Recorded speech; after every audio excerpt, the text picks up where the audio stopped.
I decided to put Portal's Still Alive song through Google Translate several times just to see how the lyrics would turn out.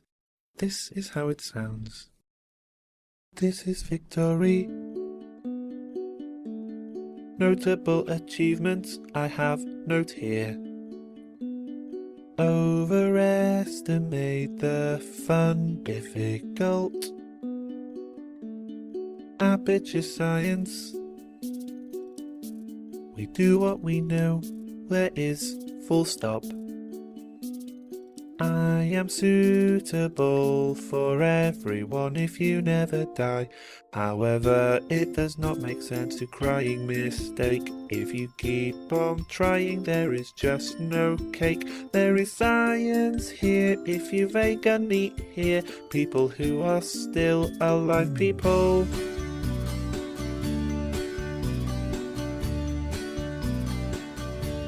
I do not even angry.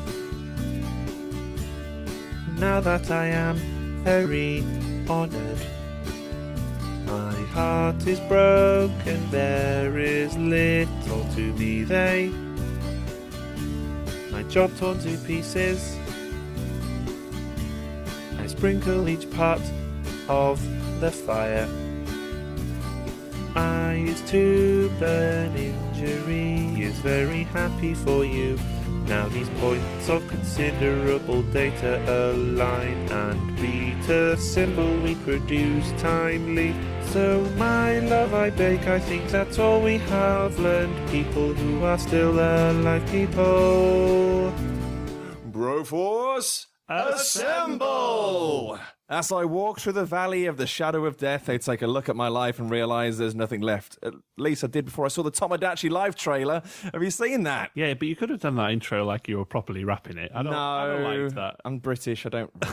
Yes, I have seen that trailer. You were getting quite excited about it earlier. What's not to get excited about? It was 11 minutes of sheer insanity. It really is. I'm not sure It was the creator of Zelda professing his love to Zelda, and then Miyamoto's in a diner dressed like Link, and he turns around and everyone just like pauses awkwardly, and then Iwata's rocking out with a punk band and singing about brunch, and someone's face flies into space, and that's just the first 2 minutes. It's crazy. It's amazing. Watch the Tomodachi Live Nintendo Direct. Right, who are you? And if you had a Scott Pilgrim-style game-themed band, what would you call them? I'm Simon. I'm Simon. I'm Simon. I'm Simon. That's what I'd call him.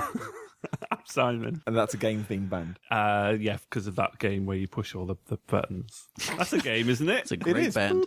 That one, that's called Simon. I'm Simon. No, it wouldn't. Probably like... So basically you play a little tune and it goes beep, boop, boop, boop, and then you go, now you, to the crowd, and they have to do it perfectly. And if they don't, they get ejected from the venue. Yes. I came up with none of that. It was all you guys, but I'm keeping that. I'm Simon. I'm Johnny, and I think if I had a video game theme band, it would be called the Warp Pipettes, and there would be ladies in it. Because obviously, the Pipettes were a pop group in the 90s, yes. And then Warp Pipe. So you'd be with the Warp Pipettes? Yes. Yes. I would listen to that band. I'm Ash, and my band would be called Contradiction, and it would be Contra with a K and an underscore, because why not? And basically, it would be a spoken word band, and we would dress like the dudes from Contra. Like Bill and Lance? Yeah, Bill and Lance. And I'd be like, this is Billy, I'm Lance, together we are Contradiction! That's it. And then an hour of spoken word. That's it. Followed by the brown noise, and we leave. Oh, no. Just bail while everyone shits themselves. And my band would be called Rockabo. Oh, brilliant. And we'd all be dressed like Bernie Clifton, but in chocobo suits.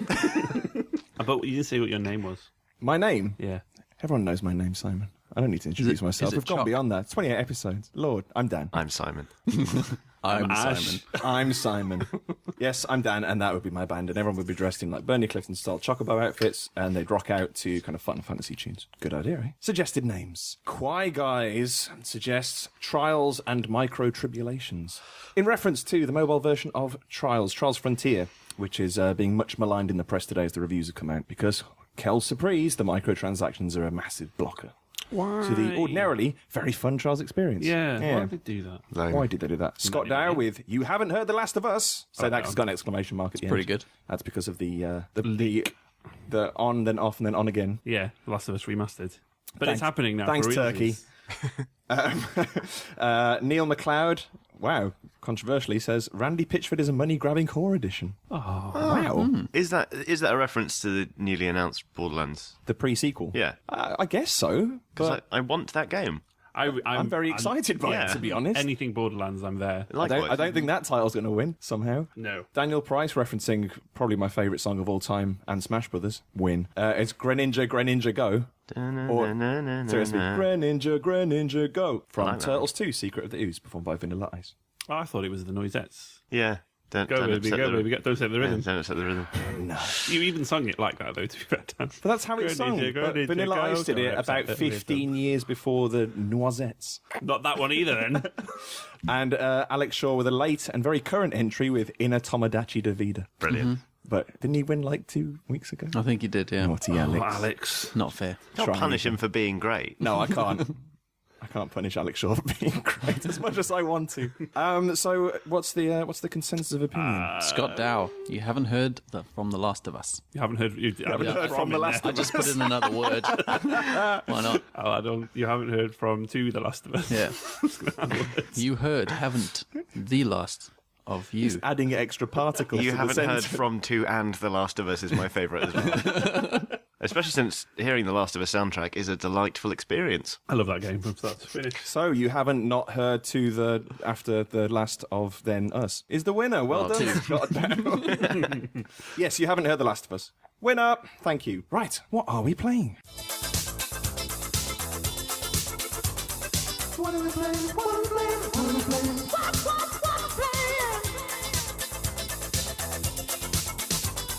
Games in it. Games in it. I'm playing on my iOS. Hold on. Oh, Hold on. thought you pointed No, at go on. me. Go into it. All right. Speak now. Speak now, Simon. I shall. I'm playing Monument Valley. Stop on speaking iOS. now. Simon, tell me what it is you play. Monument Valley on iOS. Is anybody else? I want it. Is it playing good? Yes, I started playing it last night, but I was quite drunk, so I didn't get past the second level. I can't imagine playing that drunk. It's confusing enough as it is sober. It's a really, really lovely game. It's a little puzzle on iOS. People are moaning that it's quite expensive for how long it is, but it's £2.49. Sandwiches are more. And than that. how much does Monument Valley? How long does Monument Valley last? It's got 10 chapters. I've done 7 of them, and I don't know, each one probably is only about 5 minutes long. How long does a sandwich last? Less 5 than minutes? 5 Less minutes. than that, Less than 5 minutes. There you go. Value. Yeah, but it looks awesome. It looks like Fez, but isometric, and it's all how do I explain? It's like a Escher illusion puzzler. Okay. So it's like, Yeah, it's really quite tough to explain. did you ever play Echo Chrome? Yeah, I did actually on the PSV. Does it have shades of that? Yeah, so when platforms line up at a different angle, they suddenly become one. That's how Echo Yes. form works. Yeah, it's that kind of puzzler, I guess. And it's very much like Ammonite design game. It just reminds me of those like Samarost and Machinarium and the other one with the bugs. Shit. It's really fun. It's really lovely. The story is massively pretentious, and I can't be doing with that. Oh, just the way that it's like, Just not and dealing the with that. girl entered the temple, and that's where she met her totem friend. And Oh, no, shut up with go all on. that. I'm Wow. interested now.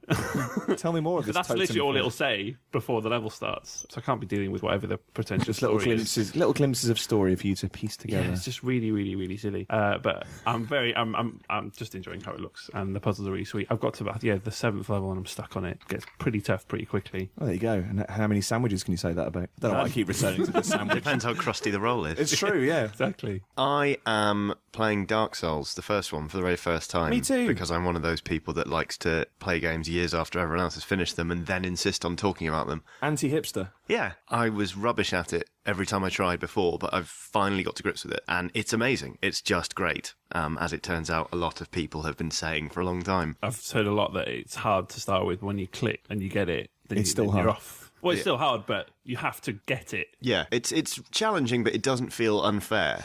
I think that was the thing. Most people have portrayed it as if it was going to really frustrate me and make me angry when I played it, but I really enjoy it. Every time I die, it's like, oh, you. I want to go back and then, Dark Souls. teach them a lesson with my sword. I tell you what, the more I've thought about it, the more it's kind of like a real-time fighting fantasy novel. The way that you kind of get brutally killed in that, you've built your character and your stat sheets and stuff, but then you just pick the wrong page and then you're just brutally murdered. You're like, oh, shit. And you kind of go back and do it again. You don't kind of begrudge it, you just really enjoy it. It's the same thing. It's about getting the right build of character, and, you turn a corner, you might open a chest and it just turns out to be a mimic that'll just eat you alive. You don't know, but you learn from your mistakes. It's a game about death. So it sounds like you're about 2 weeks behind where I was, should I say. I was the same a few podcasts ago. Like, I just started Dark Souls for the 4th time, and finally it's clicked. Yeah. It's a lovely, rewarding feeling. I'm in the Dark Root Basin now. With the killer tree plant people. Yes, arseholes. You have so far to go. Oh. Sounds amazing. Just play it. To be fair, I might just jump into the second one, just because. Yeah. Hipster. Why not? I know, tell me about it. We can all suffer together. I have to be very boring. I have not played any games because I'm busy, and that is never a good excuse. That's like when people say, they go, oh, I really want to play guitar, but I just don't have time to practice. I'm like, no, if you really want to play guitar, you'll find the time. It's usually Gareth's Future excuse. Ash. Yeah, that's the Gareth excuse. But Just tell off your future self. yeah. Oh, take that, future Ash, listening to this podcast. Episode 29, Ash is going to be so... Joke's on you, I don't listen to this podcast. I'm building a PC. I've been talking about it forever, and I'm actually going to do it. Congratulations. I'm going to buy the parts today, and I'm going to build it. That's a game itself. Like your approach to it has been almost like a puzzler. Oh, yeah. I love the tinkering aspect and like the little engineering bits and putting it all together. It's really cool. A very expensive jigsaw. I'm excited to see how it turns out, because you're doing it because of a Eurogamer article that said you could build an Xbox One for... Yeah, we can put it in the show notes where it was, what do they call it? I think it was like the new Digital Foundry 2.0 PC or whatever they call it. And it's basically they wanted to find a machine that they could build under £500 that would rival the PS4 and Xbox One and play everything, all current games at 1080, 60 frames. Super smooth. And they did it. And theirs is like 450, I think. And I've added a few extra bits on. So it's just under 500, which I think is pretty good for a PC. Yeah. So you've kind of future-proofed it a little bit for a few extra quiddles. Yeah. It was actually the Watch Dogs specs that came out. And basically, I'll try not to bore the shit out of you, but basically the whole thing with Digital Foundry is they said it's not about... Yeah, I've lost you. You're gone. Everyone switched off. Sorry, everyone. It's not about the power of the processor. It's about how many cores you have, because the new consoles are going to develop... Hopefully, they're going to develop using 6 cores, I think, rather than a single or a dual. And so they were like, take the punt, go AMD, get the octa-core. It'll be fine in the future. And and then the specs came out for Watch Dogs, and they're pushing the multi-core processor. There we go. I played Watch Dogs yesterday, and I can't tell you anything about it. Say nothing. Until the 23rd of April. Yeah. So I can't even tell you if you're wasting your time or not aiming to build a PC specifically for that game. Well, this is it. That's going to be the first one to test, I think. Well, actually, I'm going to download BioShock and push it to Ultra and see what happens. Yeah, that's I built a PC just before Infinite came out, so it could run Ultra. Yeah. It was great fun. Speaking of, if you do like expensive jigsaws, if you like them with added hand shredding capabilities, build a mini ITX, because trying to get the motherboard in there and mount the heatsink at the same time is just a recipe for really cut hands. That doesn't sound like fun. It wasn't fun at all. I was so angry. For those who can't see Johnny's hand right now, it's just this kind of scarred, blackened stump. It's disgusting. He has to keep it under the desk so we don't vomit. And I am playing Mercenary Kings on the PlayStation 4. Because it's a PS Plus. Because it's a PS Plus instant game collection. And therefore something you need to play on the PlayStation 4. Hooray. Hooray! Hooray! Mixed feelings about it, I think, at the moment. I was really looking forward to it. It was a Kickstarted game, so it was very nice to see a game on Kickstarter coming out and looking very nice and slick. The art style is fantastic. I believe the guy's name is Paul Robertson, who did the Scott Pilgrim game, and we've spoke about this before, haven't we? A bunch of other cool things, and it translates really well, fantastically animated. The soundtrack is pure NES chiptune perfection as well. If I was to describe the game now, I've played it, it's kind of a fusion of Metal Slug and Monster Hunter with a bit of Borderlands in it. But basically you're going around the same maps over and over again, doing different kinds of missions, rescue missions, gathering missions, things like that. And you're gathering crafting materials to build bigger and better guns with different properties. There's like billions of combinations that you can kind of custom make with your gun. And like Monster Hunter as well, you can team up with up to 3 other people, and there's kind of a central lobby, and then you all go off on one hunt, whichever the lead player kind of dictates. It's good, but I think it still needs a bit of polishing. I think there's still time to patch it and change a few things. In some ways, it's almost too hard. You literally, I know Nintendo used to do it like Metroid and stuff, but in this one, if you literally kind of go a pixel off screen and you've killed someone, they immediately regenerate straight away. There isn't even a kind of a timeout period for them to come back. And it does make some of the levels brutally really unfair. And what's frustrating is, even though it kind of works in Monster Hunter that you've only got a certain number of lives between you, you do in this as well. But when you're playing something that's like Metal Slug and quite arcadey and challenging, if one guy is just dying constantly, you're completely beholden to his shitty playing, and that guy can lose all 3 lives and basically fail the mission for you. And so my first co-op experience wasn't brilliant because it was just massively frustrating, because I'd go into a game, be running around doing really well, and someone was just dying off screen, and I had no say in it and no way of regenerating them. And it doesn't really communicate how you bring people back or anything like that. Would it be better to play that as someone in the same room as you then? Can you play like that? I think you can play local co-op. Local co-op, that's the word I was looking for. In the same room as you. How it used to be done, Simon, back in old days. I don't know if it goes split screen. I hope it does, because it's got a thing where, you can all kind of explore the map. They're big maps, so you can kind of go off in your own direction, so I'm not sure. Seems like it'd be better than if that's the case of people just wasting life. Yeah, I think playing with friends and being able to communicate each other and kind of sticking together as a unit is a much kind of preferable way to play it. But, it's free at the moment, and I think it's worth 15 quid. So if you've got a PlayStation 4 and you're looking for something else to play on it, because I wouldn't be surprised if you are, then I would definitely recommend downloading it for free. Cool. Should we get to know us? Go on then. Rather. Getting to know Us. Getting to know all about us. So, I mean, what have we been up to? Well, one thing I did this week was I went to a presentation where I had to suggest a new acquisition for the Victoria and Albert Museum's digital collection. That's quite interesting.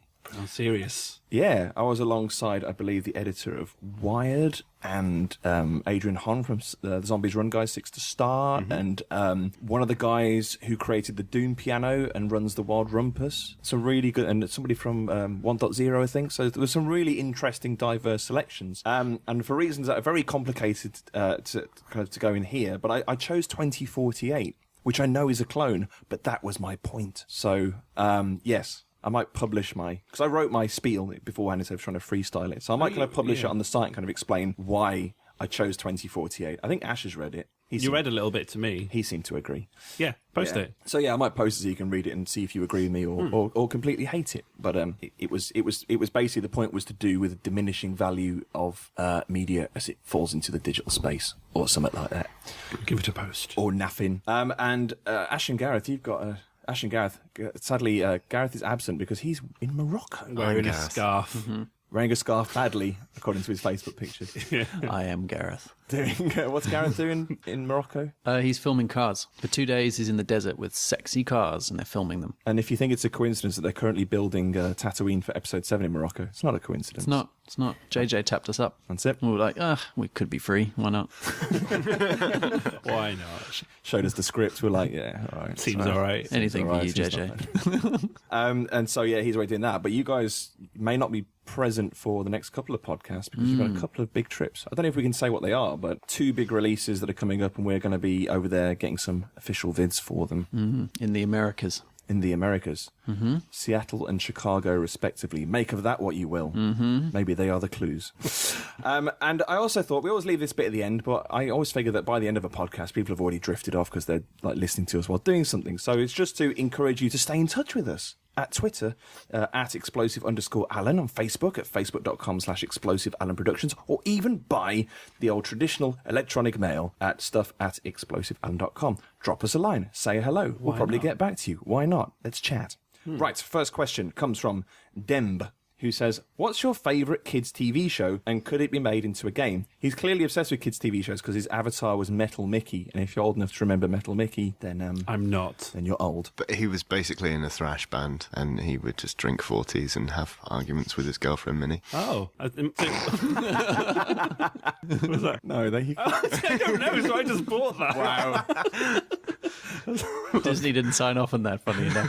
Hook, line and sinker. I'm too gullible. So yeah, let's go from right to left. Ash, what's your favourite kids' TV show? And would it make for a good video game? Yeah, it would. Dino Riders. That would make the best game ever. That's it. Dino Riders either. Okay, so Dino Riders ran. Dino for- Riders is kind of explained in the title. Yeah, it's basically like back in the day they go through time, and then there's like the evil, what are they called, reptile men, and then the humans, and they basically go back into like the Jurassic era, whatever, and basically put helmets on dinosaurs and then ride them. And guns. Amazing, and guns. Yeah, so they get like a T-Rex and put like a helmet on it, and it basically controls the dinosaur. And then they like climb on board, and then like put guns all over it and ride around and shoot stuff. I've never heard of this. And it's awesome because it's basically the good guys like make friends with the dinosaurs, but the baddies have to mind control the dinosaurs. Yeah, Because dinosaurs are innately good. yeah. Why aren't there more decent dinosaur games? Well, this is like a problem, I Yeah. think. Like Dino Orion Horde sucked. Primal Rage. That's true. That was pretty rubbish too. What was the last good one? Turok. I was going to say Turok. Turok, yeah. The reboot of forever Turok ago. sucked. Yeah. There's a T-Rex in Tomb Raider. There was an awful Jurassic Park game, Trespasser. Trespasser, it was a Jurassic Park first-person shooter game where it wasn't like a traditional first-person shooter where you just kind of control a disembodied hand. You actually kind of control the hand, and it was deeply unwieldy because you're actually like twisting it around and trying to aim a gun, but it's like Surgeon somebody. It's like Simulator. somebody, yes, like Surgeon Simulator. It's like somebody who's only just regained control of their motor skills, trying to relearn how to use their hand. Ugh. But with dinosaurs. What was your favourite? Adventure Time, it has been made into a game, and that game was shit. So, The dungeon, because I don't explore know. the dungeon because I don't There was know. one before that was meant to be a bit better. Really? Yeah, on the DS and 3DS. I just don't like. The thing is, I don't think it can ever be. I don't trust them to ever make a decent Adventure Time game. If they did, if it was something like Borderlands, where it's like an experience with all these little throwaway jokes, which is what makes Adventure Time so great, then it would be good. But I just doubt they'll ever do it. I reckon it'd make a good platformer, like a Banjo-Kazooie style game. Yeah. think I it'd reckon it would a good make one of for, those. now I've played Stick of Truth, that kind of tightly scripted RPG. I think Adventure Time would loan itself brilliantly well to that format. But you watch the show and there are so many RPG tropes in there and they make direct reference to them. It shouldn't be that hard for them to create a decent game. I think just because obviously like Pendleton Ward. Yeah. I don't know why I want to say Murphy Pendleton. That was the dude in Silent Hill Downpour. Same guy. Stupid. Little name. He's never made any animated kids TV series. I know he's rubbish. Like if he were in charge, great. But if as long as it's Cartoon Network just like flogging Pumping the out license, games. then And he loves games as well. Like I think Pendleton Wood has had quite a lot of involvement. He definitely did in the DS one, I think. But yeah, disappointing. I misread the question because I was thinking kids. My favourite show from when I was a kid, but you've just chosen a kids' TV show now. I think that was the implication. What I thought was a kid, and it was Turtles. Okay. And they just that recent Turtles game and all the other Turtles stuff they're just doing recently. What was it called? all Out of the shit. Shadows or something like that? Yeah, it was awful. But that gameplay, the premise of that is just awesome, like a Batman-style fighter, but with the four Turtles multiplayer. Sounds brilliant. And it rubs it in even more when there was that rumour flying around that Rocksteady were actually going to develop a Turtles game. Yeah, and there's a character called Rocksteady in the Turtles. It's perfect for it. made to be. But that was my other favourite one was Rescue Rangers. There was a game of Rescue Rangers on Wasn't too on the bad. NES. It was very good. Oh well, shit. And someone recently mocked up screenshots of what it would look like as a HD remix because you know they did the DuckTales Yeah. one recently. Mm-hmm. Someone's kind of drawn a few screens to To do like Imagine a, what a it would look dark LA noir style murder mystery. Rescue Rangers game. I like Darkwing Duck. Yeah. I would totally play that. When there's trouble, just call DW. For me, it would be... I wouldn't necessarily say they were my favourite, but in terms of their concepts, they're both hologram-based concepts. One is Visionaries, Knights of the Magical Light. They were rival knights that had staffs with hologram properties, and they'd have like creatures in them. They could fire out these creatures that lived inside these hologrammatic staffs. Mm-hmm. They were Knights of the Magical Light. Sounds like Pokemon. Yeah. It's a bit like that, but they all had their one power. Oh, they got like a I think one- they had like a staff with it, and they also had like a chest thing that they could fire it out as So well. they don't carry around like a golf bag full of stuff. A gold bag full of different Full of enslaved This one animals. calls for the eagle. No, and then the other one was Supernaturals, which I don't actually know if it made it into a TV show, but it made for one of the creepiest comics I've ever read. The Supernaturals were again good and evil, but their bodies were like holograms. And they could transform into different forms. So that with the toys, you kind of move the figure and it'd be like a normal guy, and then it would turn into like a horrible mummy or a werewolf or something like that. Oh, right. But the comic itself was fine, but it had a separate strip in it called The Dummy. And it was just about this kid's ventriloquist dummy that basically took over his brother and just made really horrible things happen, mainly involving maggots. Oh, Like he'd fall into a pit of maggots, or he'd like take a bite of chicken and the chicken was full of maggots and all this stuff, and it was just disgusting. And as a child, like really freaked out. Like it made it very deep. That's not the supernatural that I'm thinking. I'm thinking of the TV show. Oh, not the TV show Supernatural. They were called Supernaturals. Right, with an S, not a Z. Plural. Not Sam and Dean. If they came out if they came out now, they would be a Z. But yeah, back then it was. It was all proper spelling. That was cool when I was a kid. But yeah, something to do with some form of hologrammatic based rural murder.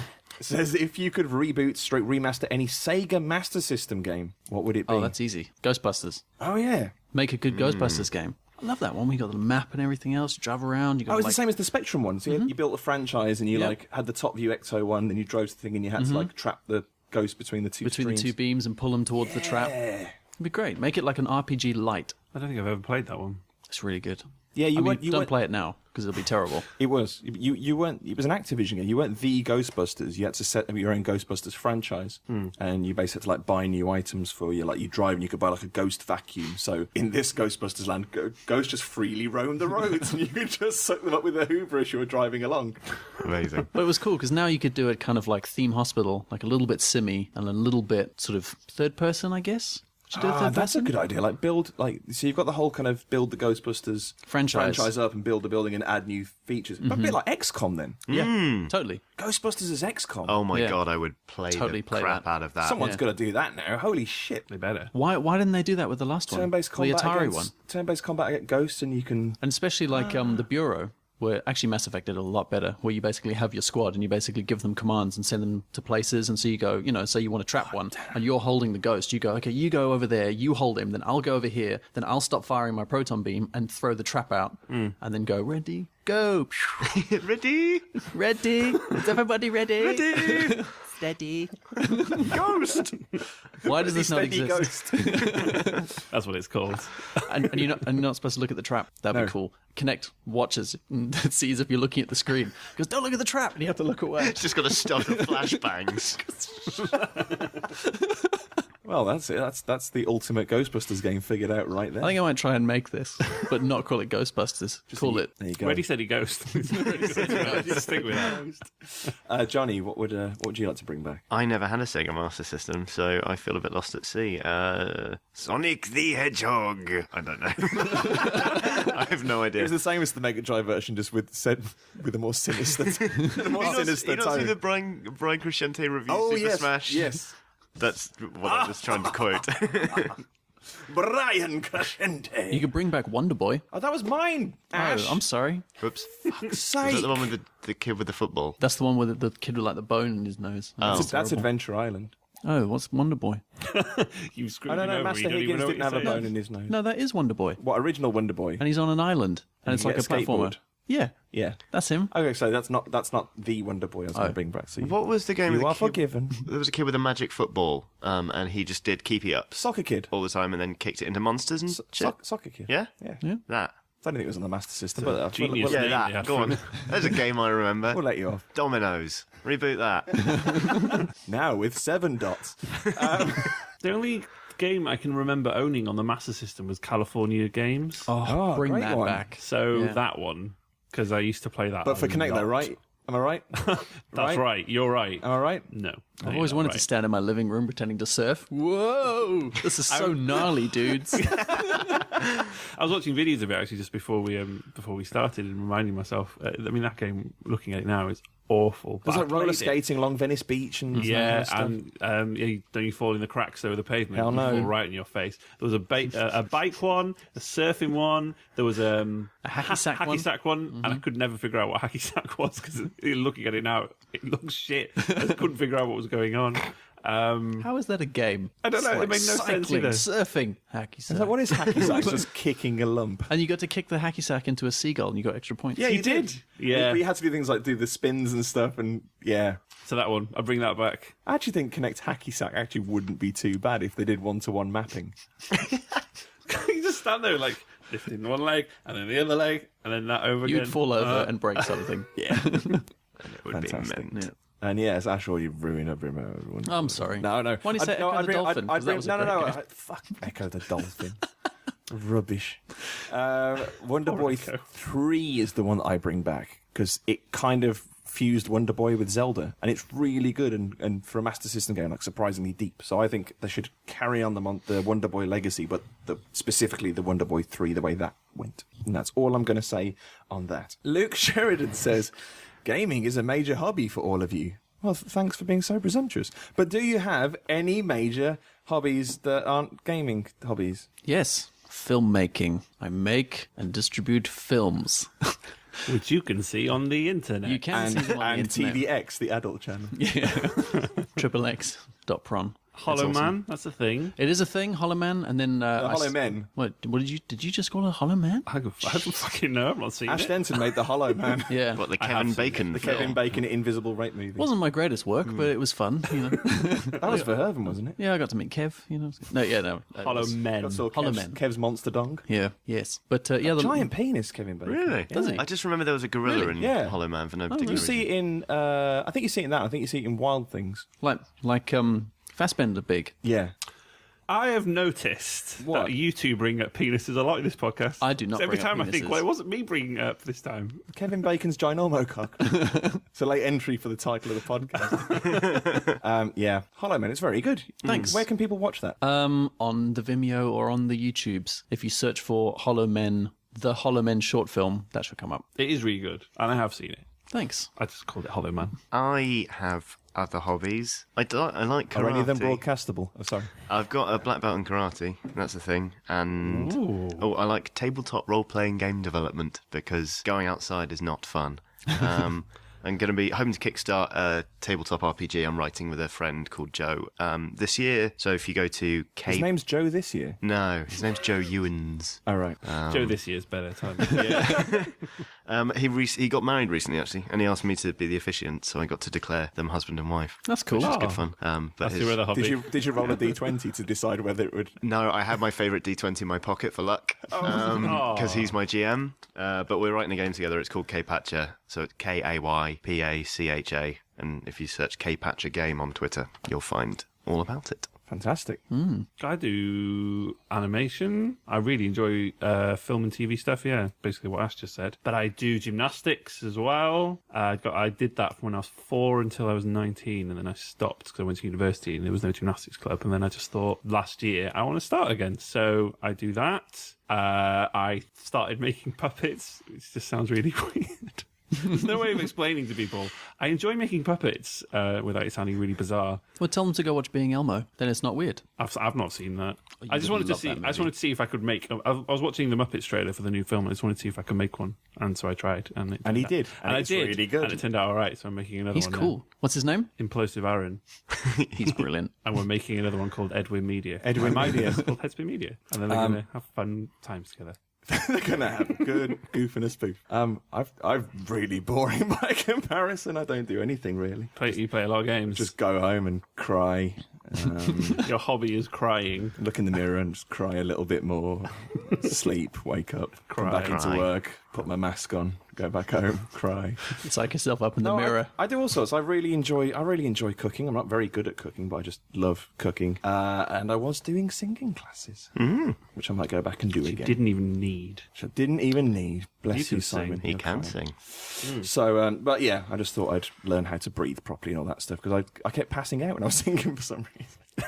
We'd go to Lucky Not Voice true. and sing, and he'd just fall over. And he'd stop. Pass out, Dan, you've done it again. And I guess writing other stuff when I get a chance, really. I kind of count doing this podcast as a hobby of sorts because obviously I do all the little link tunes and intro tune lyrics and all that kind of business. You do a lot of that, I do a lot of that. I quite enjoy doing that. and you put the show notes together. And I put the show notes together as well. So, you know. And that's our final question. Thank you very much, Luke. Let's do some news. This is the news, and these are our views. In 60 seconds, flat. It's not very long, but we're ruled by a gong that hates meandering chat. Simon, how will you be alerting us when the 60 seconds elapses this week? By ejaculating. Fantastic. Engineers at California's Stanford University have modded a 360 pad to measure heart rate, blood flow, and the rate and depth of respiration. These external bodily processes are caused by the autonomic nervous system, the part of the brain that changes according to your emotions. Essentially, the ability to measure these physiological changes can give an insight into what's going on in a player's brain as they play. The next phase of the project is to feed this data back into a game in order to allow the player's reactions to directly affect what happens in-game. Nintendo clearly had similar intentions when they revealed the never-released vitality sensor for the Wii, but they cancelled it because it didn't work for a minority of test subjects. Biometric sensors were also rumoured for Valve's Steam controller, but they too have since gone cold on the idea. So, my question is this something that should be relegated to the laboratory, or can you think of a good reason for biometric sensors to find their way onto game controllers permanently? Start. I think it's a great idea. If it got it to work, like if you were playing a horror game and you started to realise that you were freaking out, and then it made it more scary based on how scared you were. But then, give another application that isn't a horror game. Health one. Health one? Like a fitness app. Okay. I see what they're trying to do with it, but I hate that idea. I don't want that in my controller. I play games to get out of my own brain and my thought patterns. It's escapism, so why do I want it being like, hey man, you seem stressed? It's like, I fucking know. That's why I'm playing this. Well, one of the other ideas they had was actually for if kids are playing games and they're getting kind of too het up and too worked up, that it actually has the opposite effect and kind of dials it all down a bit and placates them. No, we didn't need that. Oh, no, we didn't. We made, Kids these days, Ash. You know. we're better I don't gamers have because to of it. justify that statement. Kids these days, so That's it. isn't it? It's the end. Ooh, isn't it? Aren't they? New challenger approaches. Is that it? That was exactly as exciting as I'd hoped to read it out. Nintendo recently broadcast a very special Nintendo Direct revolving solely around the upcoming Super Smash Bros. On the Wii U and 3DS. The roughly 45-minute presentation showed an absolute buttload of new stuff surrounding the games, including how online multiplayer works, updates to currently announced characters, revealing new stages, announcing that previously transforming characters now play separately, plus revealing an all-new playable character, Pokemon X and Y Starter Evolution, Final Evolution, Greninja.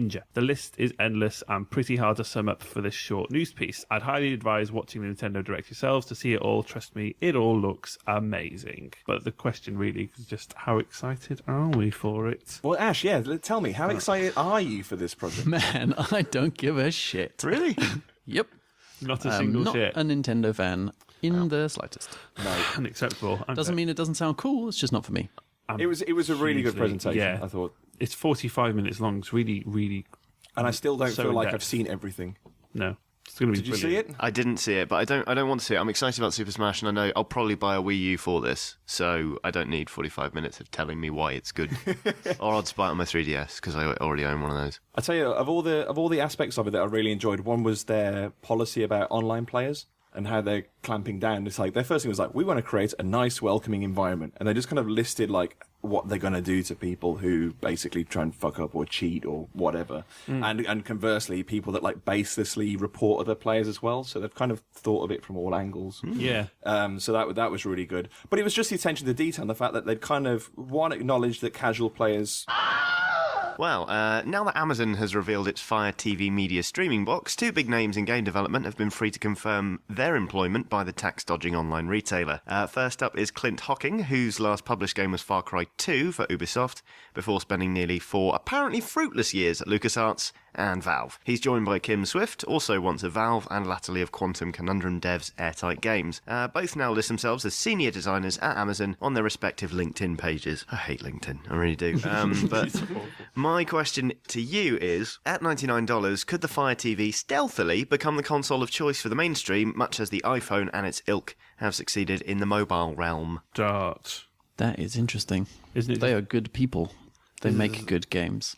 Isn't it just Ouya? Yeah, the Ouya yeah. was rubbish. Yeah. It has that aspect to it. Kim Swift's last game was exclusively for Ouya Yeah. originally. Oh, really? But Ouya didn't have the mainstream appeal of the Amazon The only name reason... and the Amazon branding, and also it's not been. Ouya is obviously primarily touted as a gaming device. Amazon Fire TV isn't. It's basically an Apple TV with the added function of being able to play games with a kind of pad that you can buy. The only reason I'd get annoyed is because you could emulate games on it, and I assume you probably won't be able to do that on this thing. Potentially, I bet if It'll be you more were locked down. jailbroke one, you could, because it also uses Android.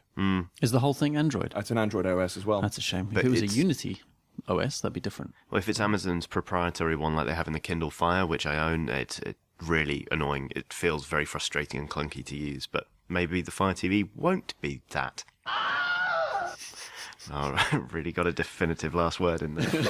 It could be a thing, but maybe it's a different thing. Maybe it's not that. Okay. Stick that in your pipe and... The screenplay for the Assassin's Creed movie is currently receiving a rewrite at the hands of Adam Cooper and Bill Collage. Collage. It's a good surname. Is it? He's American, it's probably college. College. Bill College. The writing duo are responsible for the scripts for the next movies from Ridley Scott and Darren Aronofsky. Yay! Which potentially bodes well for its quality if you forget about everything Ridley Scott has directed over the last 14 years. Thought you'd appreciate that. Yes. They take over from the Wolverine script. Oh, God. They take over from the Wolverine scripter, Scott Frank, and playwright Michael Leslie, who supplied the first draft. Michael Fassbender is still on board to play the hero, although whether this will be an existing AC character, a brand new one, or one Desmond Miles has yet to be revealed. Oh, God, I really hope it's not Desmond Miles. Yeah, please don't. So the question is, could Ubisoft become the Marvel of video game films? Go. No. Well, they could, but it's hardly a prestigious honour, is it?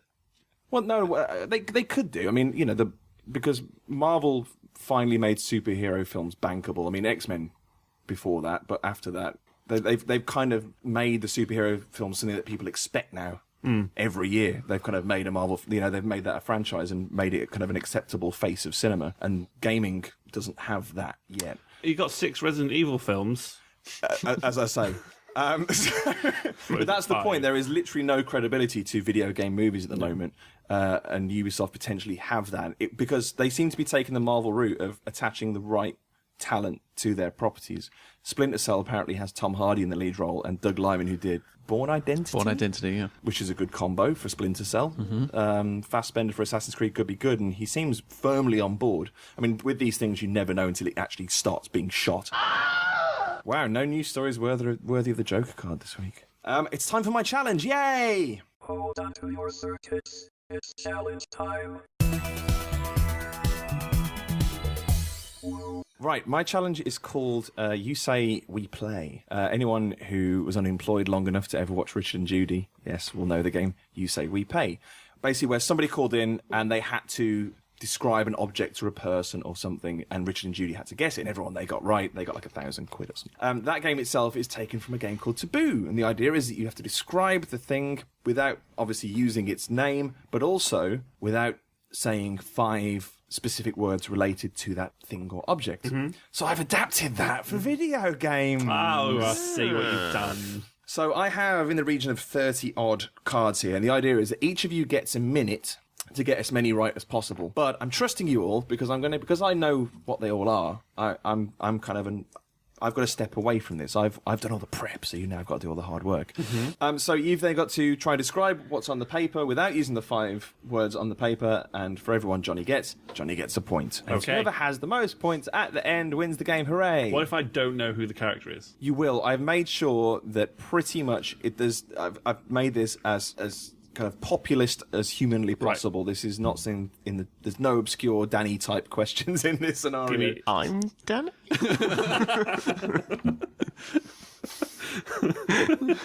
Okay. There is a minute on the clock.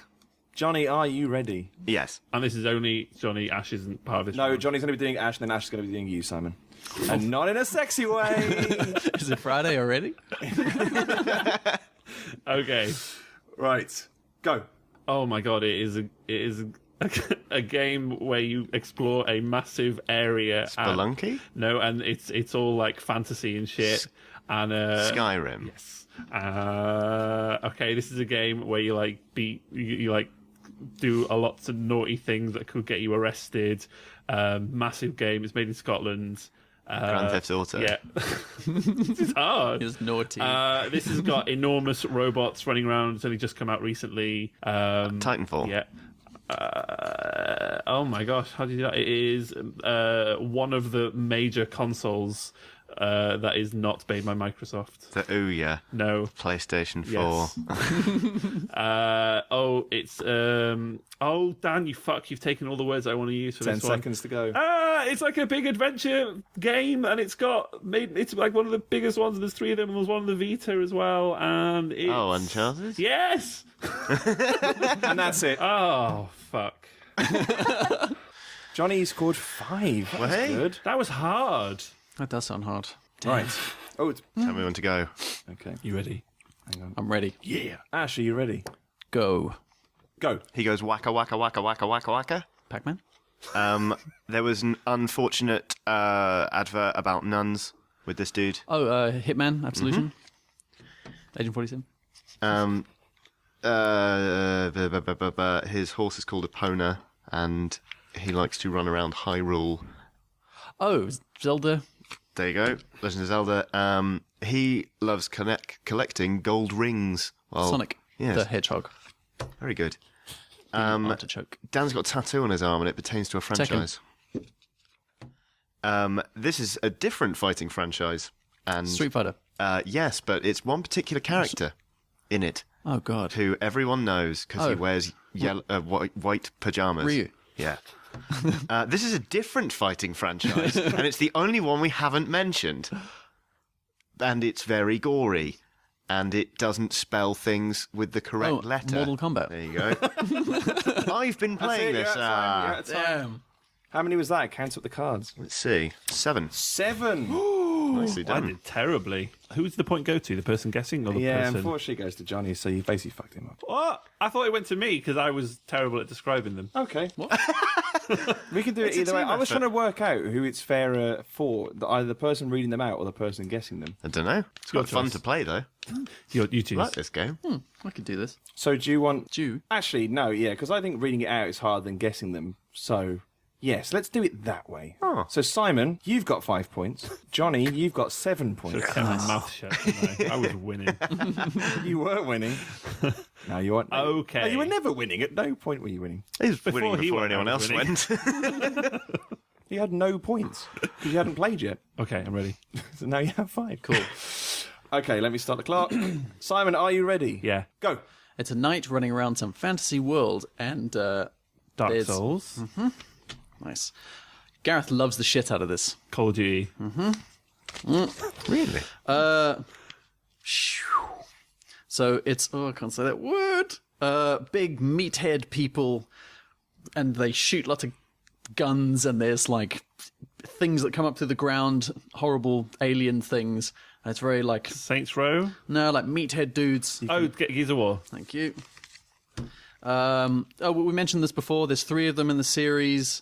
You get to choose like good and bad options in dialogue, and then you Mass Effect. yeah. The game that I hate, his brother. Luigi. Yeah, you're a Luigi's legend. Mansion. Oh god, you know that game that you play all the time, and like you really, really don't like it, but you feel like you have to do it. Final Fantasy 13. Yeah. Oh, it's Final Fantasy. And that's it. Damn. How many? When did I get? What's gives? 2, 3, 4, 5, 6, 7. You got 7 as well. Ooh.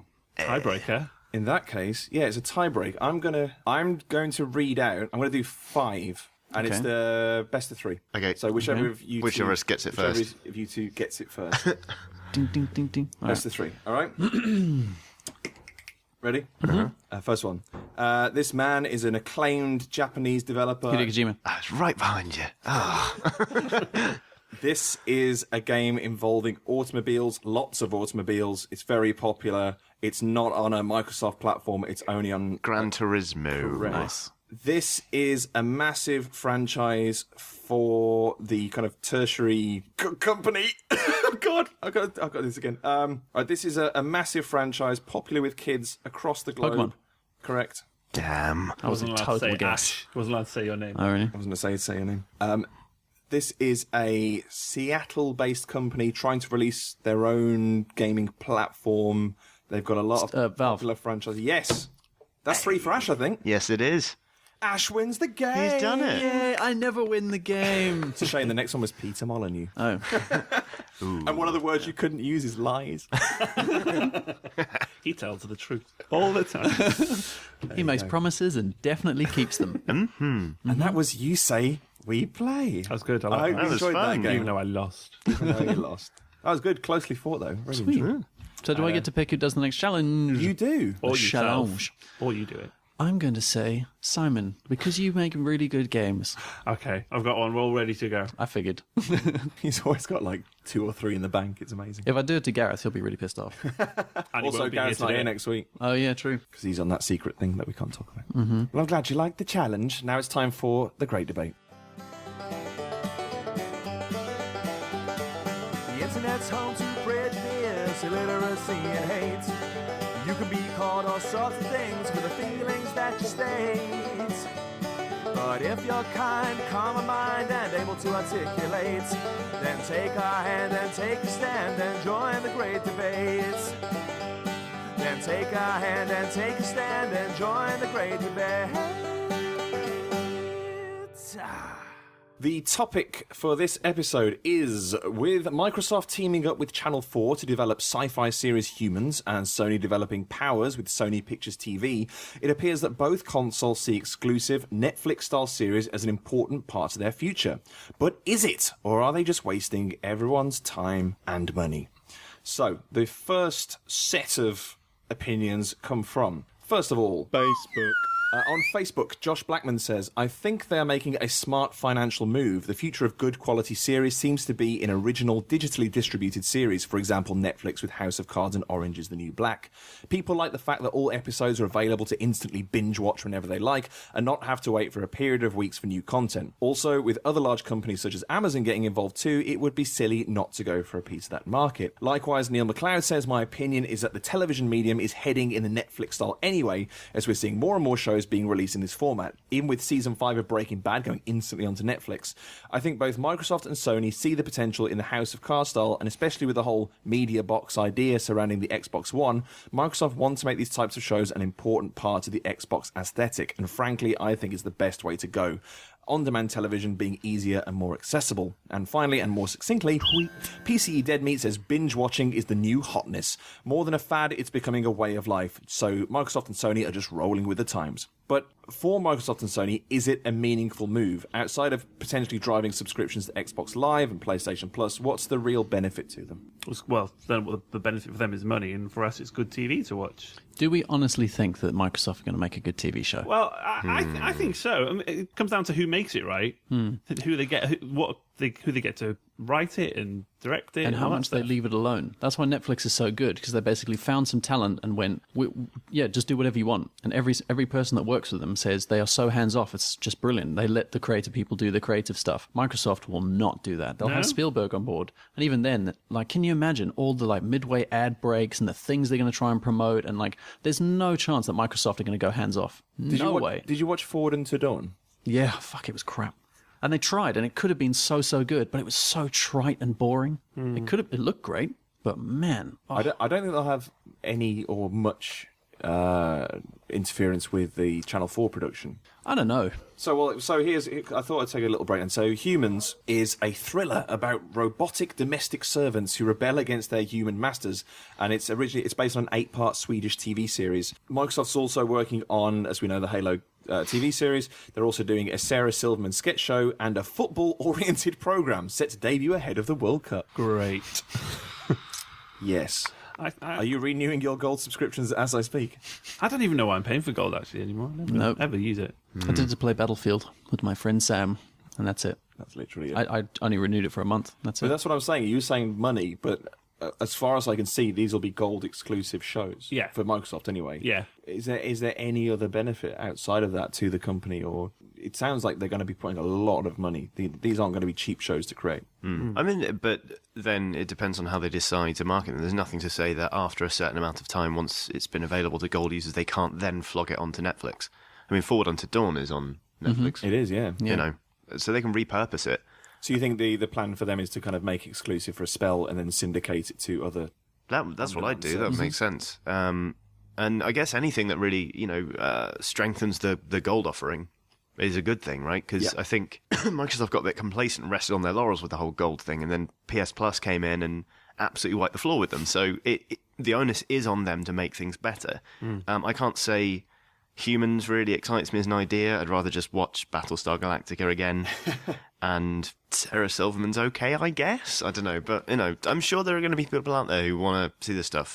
So on the Sony side, I'm a little more convinced. One, because they're getting Sony Pictures involved. Obviously, again, it's because of the talent. But when you look at what Sony Pictures have made so far, they've been behind Breaking Bad, Masters of Sex, and The Incredible Hannibal. Sounds like The Incredible Hulk. The Incredible Hannibal. It's The Incredible Hannibal. It's about a cannibal that gets really angry and just turns into a bigger cannibal.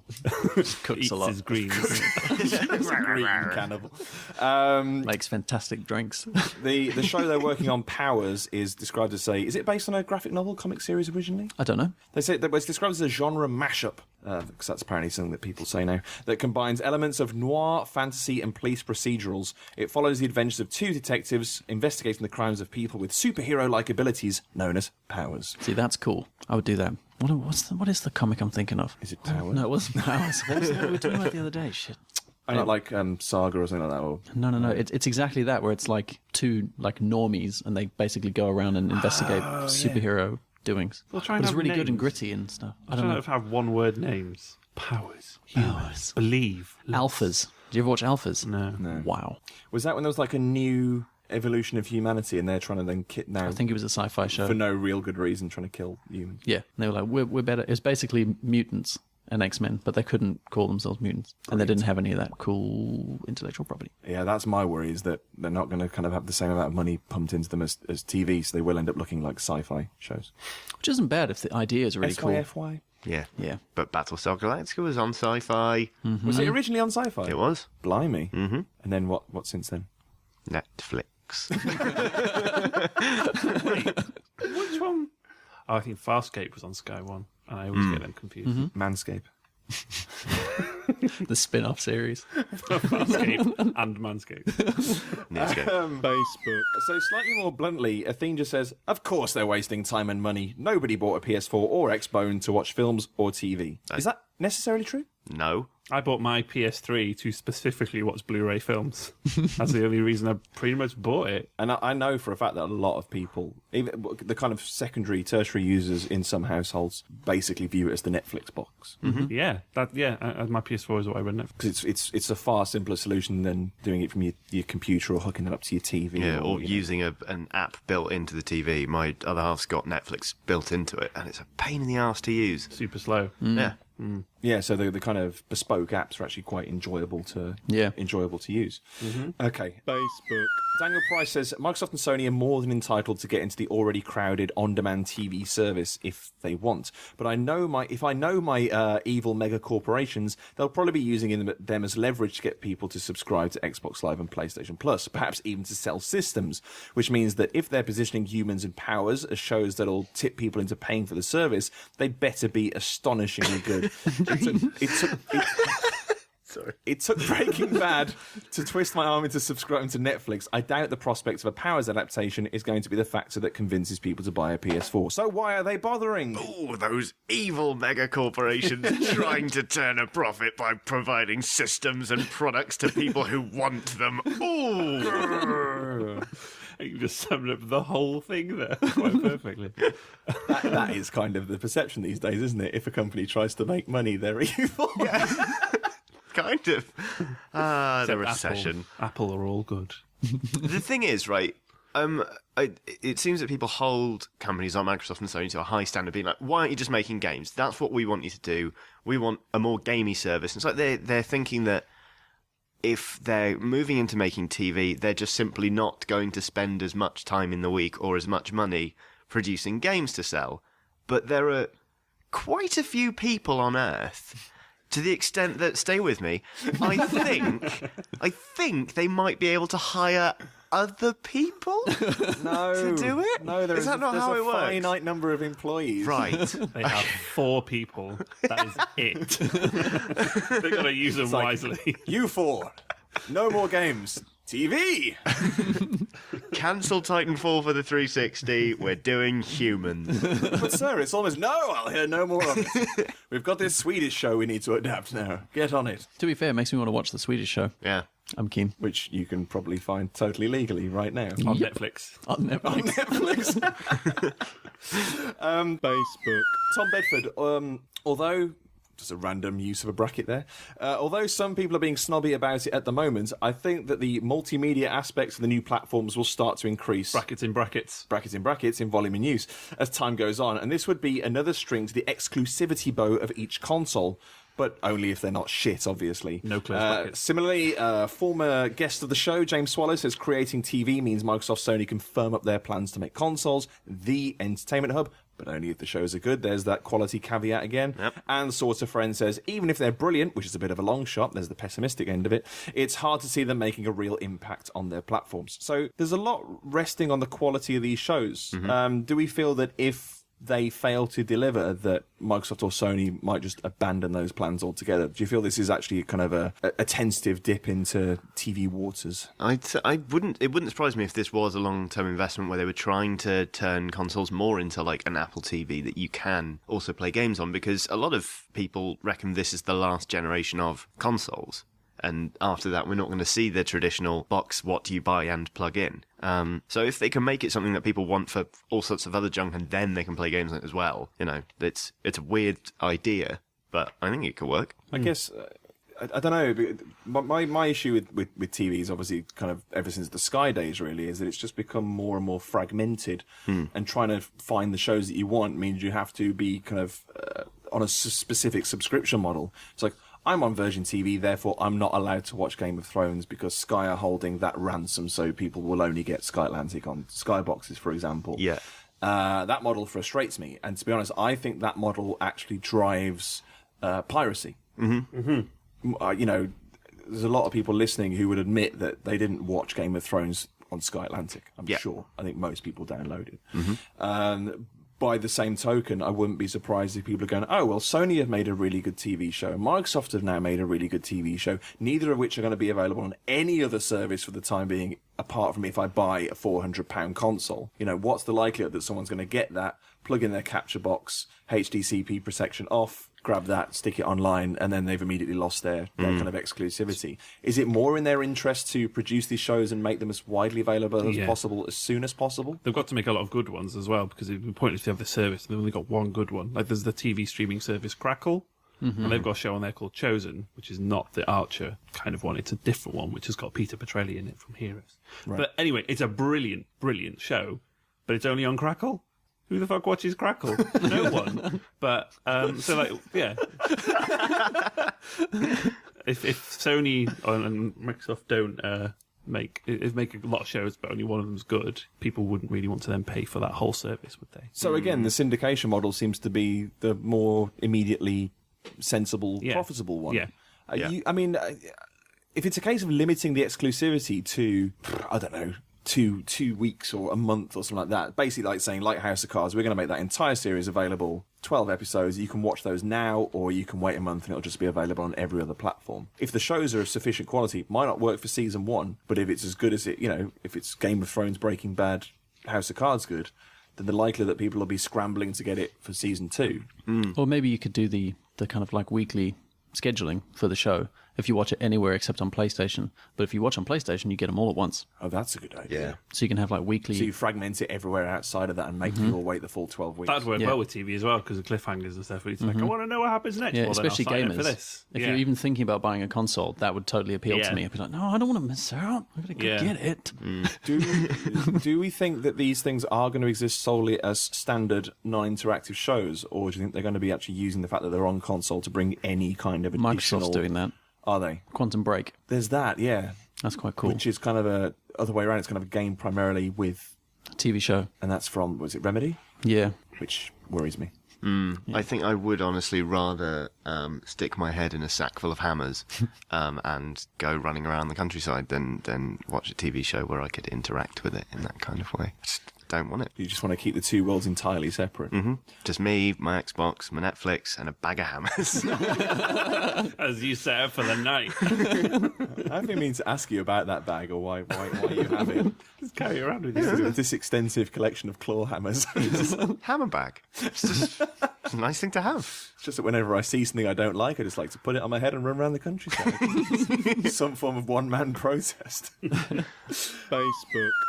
Johnny Blanchard says, it's a brave move. Both are going head-to-head with the giant media companies, but it's a legitimate offshoot of gaming. I just wish they'd cast their new content nets a little wider than existing production companies. Now, to my mind, I think if, as we've posited earlier, this is a step into TV waters and they want to see what it's like, I think it makes more sense for them to go with established names, Spielberg's and Sony Pictures TV, Definitely. rather than going with unknown quantities, because if you're trying something out and then you're also going with someone who hasn't really tried this before, that's doubling the risk, surely. At least having something that the man on the street can already kind of connect with. Yeah. Someone's like, oh, it's a Halo show and Steven Spielberg's involved. That's going to lure you in then.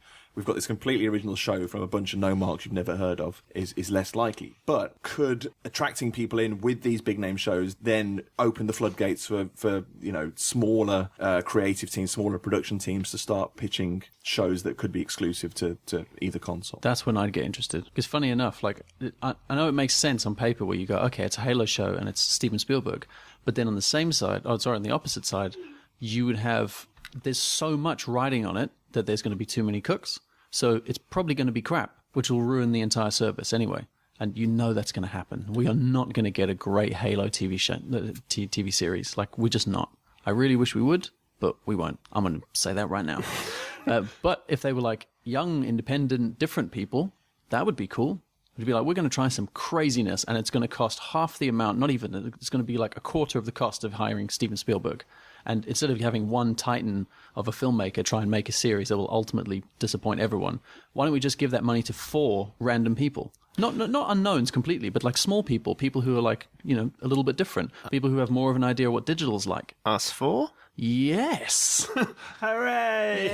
Yay. Send the your money pitch? to. So we'll get a quarter of Spielberg's money and we can make whatever show we want. Yep. Yeah. Why not? Fantastic. Okay, fair enough. Have like the big tentpole guys go and get Mr. Breaking Bad and have that show, but then also get the young talent. That's where I think Sony would do well.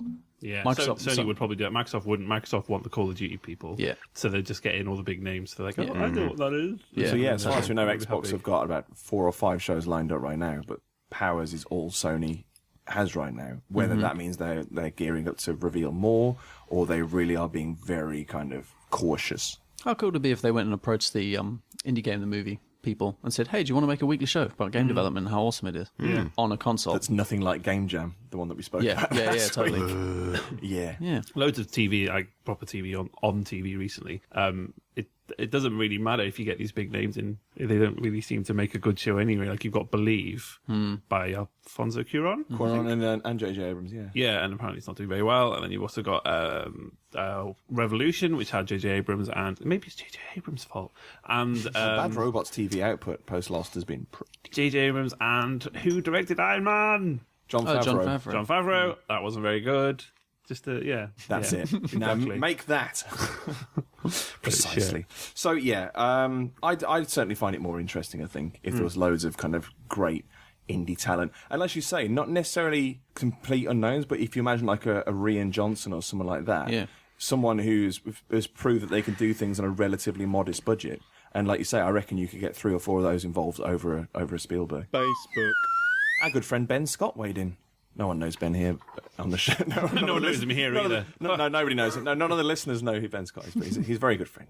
He says, good for them, but not so good for us if there isn't a one-stop streaming service where you can get everything you need and instead have to sign up to 10 different subscription services, but with each one only having 1 or 2 flagship shows. I already feel like I've completed Netflix, as I'm only really interested in the original content and not so much old Michael Dudikoff films. Brilliant.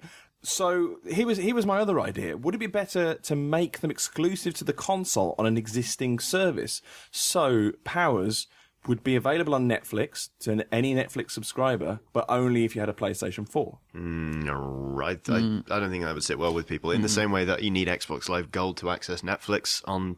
Yeah. Like, I mean, that's just bullshit. an awful idea. Yeah, You need a Netflix- subscription to access a subscription service. Yeah. Just preposterous. Netflix wouldn't be happy with that either. It would take away the whole thing of you can watch it anywhere, you can watch it on your phone, but then if they suddenly made a show where it says you can only watch it on the PlayStation, That was a problem they had with iPlayer, wasn't it?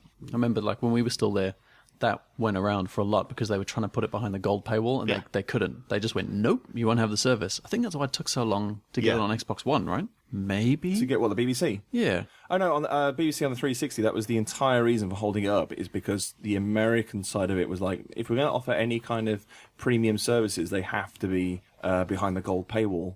And the BBC were like, well, you can't charge for the BBC. That's kind of the whole point of it.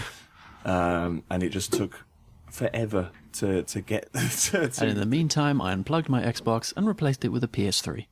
And now I watch everything on PS3. And you get the True iPlayer fact. with no bullshit. Nope. Yeah. Yep, it's great. Proper 1080p, it's good. But yeah, I think Xbox needs to learn that if anything is already behind a paywall, putting it behind a second paywall is Not nice. not nice. Just redundant obfuscation is what I'll call it. And I think that's enough for this episode. We haven't done it for a while. I just wanted to credit some people for reviewing us on iTunes and being very, very lovely about us.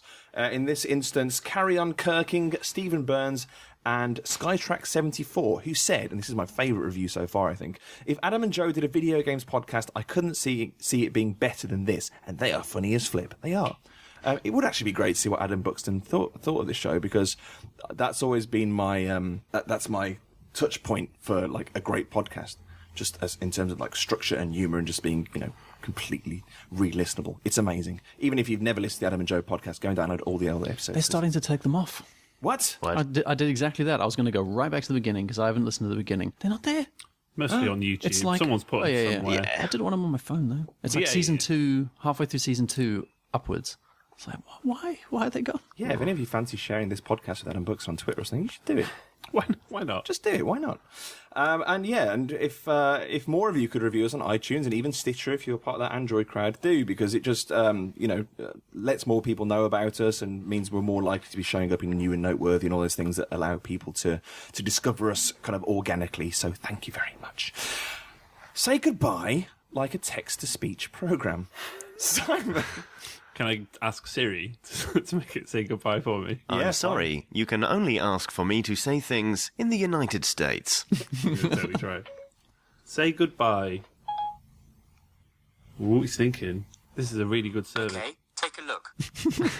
Okay, so it said, say goodbye, a Chris Brown song. In no way is that paid That's not for. also What, wife beater Chris Brown? wife beater I'm not Chris condoning his presence on this show. Oh, no. Goodbye. Thanks, Siri. Was that it? Sorry. That was it. Okay. Goodbye. Goodbye. Goodbye. Goodbye, and thanks for listening.